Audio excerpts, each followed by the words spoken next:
हम लोग CDP के लिए, चाइल्ड डेवलपमेंट एंड पेडागोजी के लिए 50 इम्पोर्टेंट MCQ करने वाले हैं, जो सीटेट 2025 के लिए इम्पोर्टेंट है। पहला सवाल है, बाल विकास की प्रक्रिया है। ऑप्शन है अव्यवस्थित, उल्टी, क्रमबद्ध या रुक रुक कर। तो इसका आंसर है बाल विकास की प्रक्रिया कैसी होनी चाहिए? क्रमबद्ध होनी चाहिए। ऑप्शन नंबर सी इसका सही उत्तर है।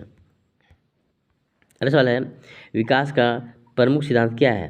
यह अचानक होता है, यह एक समान गति से होता है, यह उत्तराधिकारी और सतत होता है, यह परिवर्तनशील होता है। तो विकास का प्रमुख सिद्धांत कहता है कि यह उत्तराधिकारी और सतत होता है। ऑप्शन नंबर सी इसका सही उत्तर है। अगला सवाल है, शैशवावस्था की आयु मानी जाती है 0 से 1, 2 से 4, 3 से 6 या 6 से 12। तो शैशवावस्था की आयु मानी जाती है 0 से 1 वर्ष को। 0 से 1 वर्ष को शैशवावस्था की आयु मानी जाती है। अगला सवाल है, पियाजे ने संज्ञानात्मक विकास की कितनी अवस्थाओं को बताया है? 3, 4, 5, 6। तो पियाजे ने संज्ञानात्मक विकास की 4 अवस्थाओं को बताया है।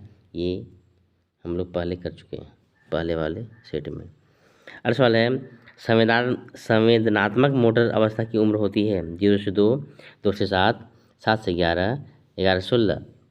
संवेदनात्मक मोटर अवस्था की उम्र होती है 0 से 2 वर्ष। अगला सवाल है, बालक का प्रथम गुरु कौन होता है? समाज, विद्यालय, माता पिता या पुस्तक?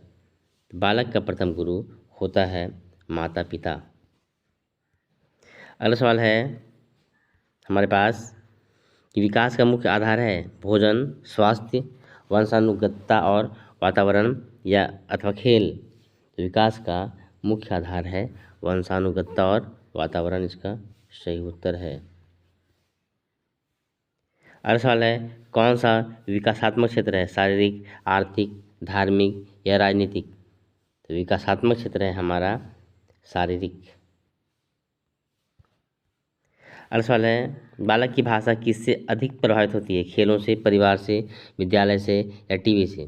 तो बालक की भाषा सबसे अधिक प्रभावित होती है परिवार से। अगला सवाल है, विकास का कौन सा नियम है? प्रतिगामी, ऊर्ध्वगामी, सामान्य से विशेष की ओर, विशेष से सामान्य की ओर? तो विकास का नियम है सामान्य से विशेष की ओर। अगला सवाल है, मानसिक विकास का संबंध है विचारों से, शरीर से, भावनाओं से या दृष्टिकोण से? तो मानसिक विकास का संबंध है विचारों से। मानसिक विकास का मतलब होता है विचारों का विकास। अगला सवाल है, बालक में विकास की दर सबसे तेज होती है किशोरावस्था में, शैशवावस्था में, प्रौढ़ावस्था में अथवा वृद्धावस्था में? तो बालक का मानसिक विकास तेज होता है शैशवावस्था में, बालक का मानसिक विकास तेज होता है। अगला सवाल है, कोहलबर्ग का सिद्धांत किससे संबंधित है? संज्ञानात्मक विकास से, नैतिक विकास से, सामाजिक विकास से या शारीरिक विकास से? तो कोहलबर्ग का सिद्धांत संबंधित है नैतिक विकास से।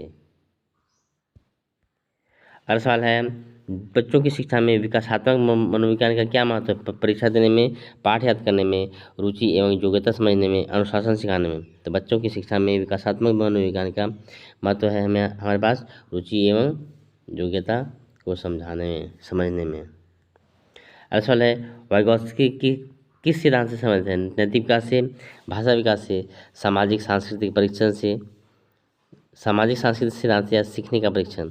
तो वाइगॉत्स्की का सिद्धांत संबंधित है सामाजिक सांस्कृतिक सिद्धांत से। अगला सवाल है, सीखा गया व्यवहार क्या कहलाता है? अधिगम, विकास, प्रवृत्ति या स्वभाव? तो सीखा गया व्यवहार कहलाता है अधिगम। अगला सवाल है, भाषा विकास सबसे तेजी से होता है शैशवावस्था में, पूर्व बाल्यावस्था में, किशोरावस्था में या प्रौढ़ावस्था में? तो भाषा विकास सबसे तेजी से होता है पूर्व बाल्यावस्था में। अगला सवाल है, बालक की पहली पाठशाला क्या है? विद्यालय, समाज, परिवार या पुस्तकालय? तो विद्यालय की पहली पाठशाला परिवार होती है, परिवार में ही सब कुछ वो सीख जाता है। अगला सवाल है सामाजिक विकास में कौन सा घटक आता है? सह अस्तित्व, वंशानुगति, तर्क या संवेदनशीलता। तो सामाजिक विकास में आता है सह अस्तित्व। अगला सवाल है अधिगम की कुंजी क्या है? अनुशासन, समझ, रटना या लिखना। अधिगम की कुंजी है समझ। समझ है सो अधिगम की कुंजी है। अगला सवाल है विकास की प्रक्रिया होती है सतत, अनियमित, रुक रुक कर या अप्रत्याशित। तो विकास की प्रक्रिया होती है सतत। अगला सवाल है बच्चों की सीखने की क्षमता को प्रभावित करने वाला सबसे बड़ा कारक क्या है? उनका व्यवहार, पारिवारिक वातावरण, खेल या खान पान। तो बच्चों की सीखने की क्षमता को प्रभावित करने वाला सबसे बड़ा कारक है पारिवारिक वातावरण। अगला सवाल है बाल्यावस्था की आयु सीमा होती है 0 से 2, 3 से 6, 6 से 12, 12 से 18। तो बाल्यावस्था की आयु सीमा होती है 6 से 12। अगला सवाल है हमारे पास कि निम्न में कौन सा संज्ञानात्मक विकास के सिद्धांत से संबंधित है? कोहलबर्ग, पियाजे, स्किनर या मैस्लो। तो संज्ञानात्मक विकास के सिद्धांत से संबंधित है पियाजे। अगला सवाल है विकास का नियम सामान्य से विशेष की ओर का क्या अर्थ है? पहले विशेष कौशल आते हैं, पहले मोटर कौशल फिर सूक्ष्म कौशल आते हैं, बच्चे सीधे लिखना सीखते हैं या विकास में कोई क्रम नहीं होता। तो विकास का नियम सामान्य से विशेष की ओर का अर्थ है पहले मोटर कौशल फिर सूक्ष्म कौशल आते हैं। अगला सवाल है निकटतम विकास क्षेत्र जेपीडी किसका सिद्धांत है? पियाजे, कोहलबर्ग, वाइगॉत्स्की या थॉर्नडाइक। तो निकटतम विकास क्षेत्र संबंधित है वाइगॉत्स्की से, जेपीडी। अगला सवाल है संज्ञानात्मक विकास में कौन सी प्रक्रिया प्रमुख होती है? खाना, खेलना, सोच विचार या पढ़ना। संज्ञानात्मक विकास में सोच विचार की प्रक्रिया प्रमुख होती है। अगला सवाल है वंशानुगत गुणों को नियंत्रित करने वाली इकाई क्या कहलाती है? कोशिका, डीएनए, जीन या क्रोमोसोम। वंशानुगत गुणों को नियंत्रित करने वाली इकाई कहलाती है जीन। अगला सवाल है अधिगम का सर्वोच्च तरीका क्या है? अधिगम का सर्वोच्च तरीका क्या है? रटना, अनुभव करना, आदेश देना या सुनाना। अधिगम का अनुभव करना, अधिगम मतलब अनुभव करना। अगला सवाल है कौन सा एक उदाहरण सामाजिक विकास का है? बच्चे का बोलना सीखना, समूह में खेलना, चलना सीखना या खाना खाना। तो कौन सा उदाहरण सामाजिक विकास का है? तो यह समूह में खेलना सामाजिक विकास का उदाहरण है। अगला सवाल है किशोरावस्था में सबसे अधिक बदलाव होता है बौद्धिक विकास में, भावनात्मक विकास में, भाषा विकास में या नैतिक विकास में। तो किशोरावस्था में सबसे अधिक बदलाव होता है भावनात्मक विकास में। अगला सवाल है विकास का कौन सा नियम गलत है? सिर से पैर की ओर, केंद्र से परिधि की ओर, विशेष से सामान्य की ओर, क्रमबद्ध। तो विशेष से सामान्य की ओर होता नहीं है विकास, सामान्य से विशेष की ओर होता है। अगला सवाल है विकास के अध्ययन में मानसिक आयु की संकल्पना किसने दी थी? पियाजे, बिनेट, वाइगॉत्स्की या कोहलबर्ग। तो विकास के अध्ययन में मानसिक आयु की संकल्पना दी थी बिनेट ने। अगला सवाल है बालक की भाषा सबसे पहले कहाँ विकसित होती है? विद्यालय, समाज, घर, पार्क। तो बालक की भाषा सबसे पहले विकसित होती है कहाँ पर? तो घर में, घर में विकसित होती है बालक की भाषा की समझ सबसे पहले। अगला सवाल है बालक के विकास में खेल का मुख्य उद्देश्य है समय व्यतीत करना, मनोरंजन, सर्वांगीण विकास या शारीरिक थकान। तो बालक के विकास में खेल का मुख्य उद्देश्य है सर्वांगीण विकास। अगला सवाल है बच्चों में रचनात्मकता को बढ़ावा देने के लिए शिक्षक को चाहिए अनुशासन बनाए रखें, उन्हें मौलिक सोच के लिए प्रोत्साहित करें, सख्ती करें या विकसित किताब पढ़ाएं। तो बच्चों में रचनात्मकता को बढ़ावा देने के लिए शिक्षक को चाहिए कि उन्हें मौलिक सोच के लिए प्रोत्साहित करें। अगला सवाल है स्वयं से स्वयं की खोज किस प्रकार के विकास से संबंधित है? शारीरिक, सामाजिक, आत्मबोध या नैतिक। स्वयं से स्वयं की खोज आत्मबोध यानी सेल्फ अवेयरनेस से संबंधित है। अगला सवाल है कौन सा तत्व अधिगम को सबसे अधिक प्रभावित करता है? पाठ्यक्रम, बालक की रुचि, कक्षा या समय। कौन सा तत्व अधिगम को सबसे अधिक प्रभावित करता है? तो बालक की रुचि अधिगम को सबसे अधिक प्रभावित करता है। अगला सवाल है बाल विकास की समझ शिक्षक को किसमें सहायता करती है? अनुशासन बनाने में, छात्रों को दंड देने में, बच्चों की जरूरत समझने में या परीक्षा लेने में। तो बाल विकास की समझ शिक्षक को सहायता करती है जिसमें बच्चों की जरूरत को समझने में। अगला सवाल है बाल मनोविज्ञान किसका अध्ययन करता है? वयस्कों का, बालकों की व्यवहार और मानसिक प्रक्रिया का, बूढ़ों का या सिर्फ भावनाओं का। तो बच्चों बाल मनोविज्ञान अध्ययन करता है बालकों के व्यवहार और मानसिक प्रक्रिया का। अगला सवाल है, बच्चों की रचनात्मकता मापी जा सकती है आईक्यू से, रचनात्मक परीक्षण से, मूल्यांकन से या याददाश्त से।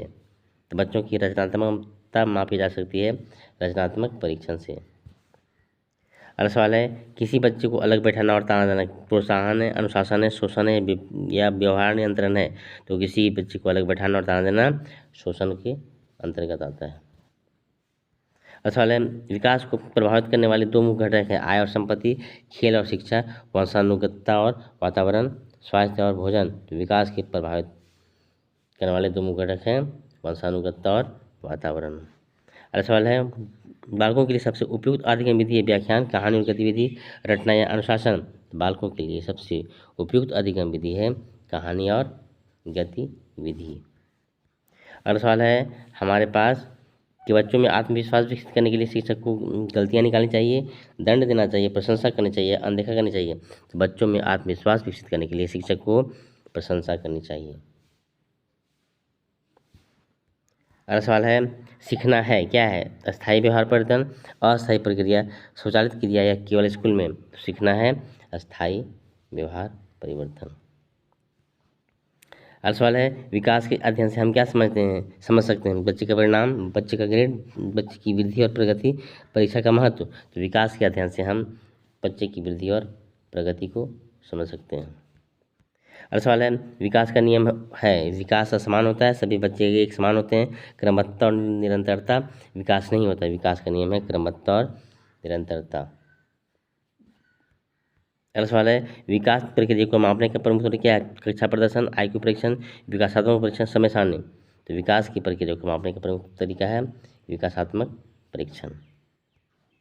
अगला और अंतिम सवाल है, बाल विकास का मुख्य उद्देश्य क्या है, परीक्षा में अच्छे अंक, सर्वांगीण विकास, अनुशासन या सजा। तो बाल विकास का मुख्य उद्देश्य है सर्वांगीण विकास। ये था अंतिम सवाल। नेक्स्ट अगले वीडियो में। Thanks for watching.